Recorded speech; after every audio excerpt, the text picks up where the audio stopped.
V Rising's combat is beautiful.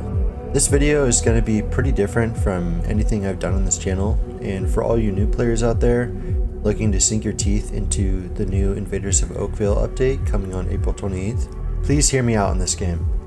With the first major update since the full release of the game in May of last year, just around the corner, I feel the need to help others discover the best aspects of this game and make the most out of their time in Battlerite.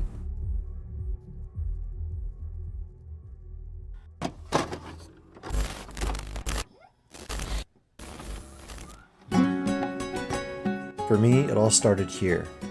In 2004, my dad got me the disc for World of Warcraft. It wouldn't be until years later that I really started to get into the game, but when I did, I got into it.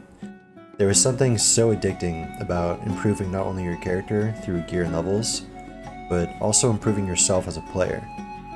Me and my friends would watch Wreckful arenas or soda poppin' videos and talk about how we wanted to be competent at PvP and do what they could.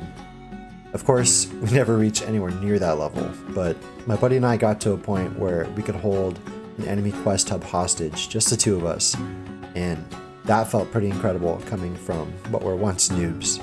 This began my journey into competitive games and eventually led me to V Rising, but there was one game in between. In September 20th of 2016, Stunlock Studios broke into the market with a game called Battlerite. This was a top-down, arena-style player versus player game that featured incredibly smooth combat and a diverse range of characters and abilities. It was basically a spiritual successor to World of Warcraft arenas for me. While I fell in love with the combat and the characters in the game, it did run stale eventually with a lack of updates and other game modes. However, Stunlock did eventually add a Battle Royale game mode within the game, which did pretty well at first, and I could clearly see how their unique combat style could work incredibly well in another environment. And then we got this trailer. Rise from your deathless slumber. You are a vampire, a creature of the night. An open-world vampire survival game with base building, progression, and intense player versus player encounters. This was it, man. Me and my buddies were all hooked before the game even came out. I bring all these previous games up because I wanted to give context on how Stunlock Studios created a similar formula in their combat style to some of the games I've grown to love more than any other. It has fate casting, cooldown tracking, resource management, strategy, situational awareness.